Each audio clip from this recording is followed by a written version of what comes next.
Hello everyone, welcome to our mini blog. तर आज आहे डे 3 इन बाली। सो आज आम्ही जाणार आहोत नुसा पेनिना आयलंडला। बाली डॉल्फिनवरून आमची स्पीड बोट 7 वाजता निघणार होती, पण तिला निघता झाले 8:30। सो गाईज चारी बाजूने मस्त समुद्र होता आणि व्ह्यू एक नंबर दिसत होता आणि बोटमध्ये मोस्टली 80% इंडियन्स होते आणि बोटमध्ये लावले होते बॉलिवूड सॉंग्स। ती वाईबच वेगळी होती। तर 1 तासाने आम्ही पोहोचलो आयलंडवरती आणि आजूबाजूचा व्ह्यू बघा काय भारी आहे।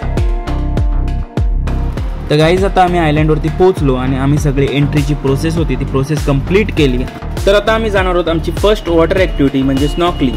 तर गाईज इथे सुद्धा आपण बोटनीच जाणार आहोत। समुद्राच्या मधोमध एक स्पॉट बनवला आहे स्नॉर्कलिंगसाठी। तिकडे पोहोचल्यानंतर आम्हाला सेफ्टीसाठी लाईव्ह जॅकेट दिला आणि आम्हाला तिथे ॲक्टिव्हिटीबद्दल गाईड सुद्धा केलं।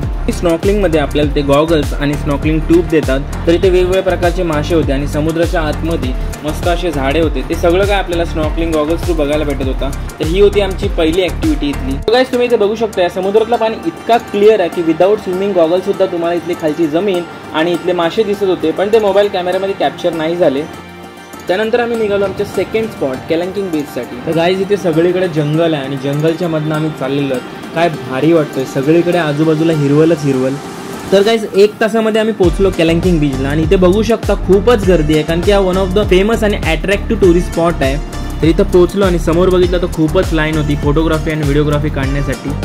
सो गाईज हा समोरचा व्ह्यू बघा किती सुंदर दिसतोय आणि हा खालती जो बीच आहे ते तुम्ही चालत जाऊ शकता, पण आम्ही गेलो नाही कारण की आमच्याकडे टाइम होता कमी। आम्हाला नेक्स्ट स्पॉट्स जे आहेत ते एक्सप्लोअर करायचे होते, त्यामुळे आम्ही खाली चालत गेलो नाही। तर खाली जाण्यासाठी स्टेप्स होते आणि त्या स्टेप्सनी तुम्ही खाली जाऊ शकता। हाफ आवर तर लागतो खाली जायला आणि वरती चढायला वेगळा टाइम, त्यामुळे आमच्याकडे टाइम कमी होता, आम्ही गेलो नाही। तर आम्ही इथे नारळ पाणी प्यायलो आणि मस्त व्ह्यू एन्जॉय करत होतो आणि थोड्याच वेळात आम्ही निघालो आमच्या नेक्स्ट स्पॉटसाठी। तर आमचा नेक्स्ट स्पॉट होता एंजल्स बिलाबाँग अँड ब्रोकन बीच। तर पहिले आम्ही एंजल्स बिलाबाँगला गेलो। तर गाईज हे दोन्ही पण स्पॉट्स आहेत त्या आजूबाजूला होते, बाय वॉकिंग तुम्ही दोन्हीकडे जाऊ शकता। सो गाईज हा तुम्ही बघू शकता एक नॅचरल पूल सारखा वाटतंय। आता ओटीचा टाइम आहे त्यामुळे हा सगळा क्लिअर दिसते। जेव्हा भरती असतो तेव्हा पाणी पूर्ण वरती येतो। गाईज हे जे वरती तुम्ही दगड बघताय ते पूर्ण शार्प झालेत। हे जेव्हा भरती असते तेव्हा पाणी वरती येतो आणि हे लाठा आपण असे शार्प एजेस झालेले आहेत। तर गाईज आता आम्ही चाललो आमच्या ह्या दिवसाचा शेवटचा स्पॉट तो म्हणजे ब्रोकन बीच।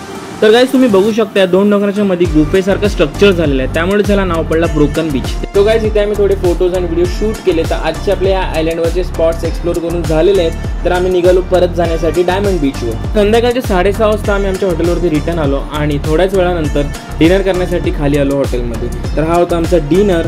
आणि तर गाईज उद्या आपण बालीमधले टेम्पल एक्सप्लोर करणार आहोत, तर उद्या खूप मजा येणार आहे। तर बनून राहा आपल्या व्लॉगमध्ये। चॅनलला सबस्क्राईब करा, लाईक करा, शेअर करा, कमेंटमध्ये सांगा व्लॉग कसा होता। थँक्यू।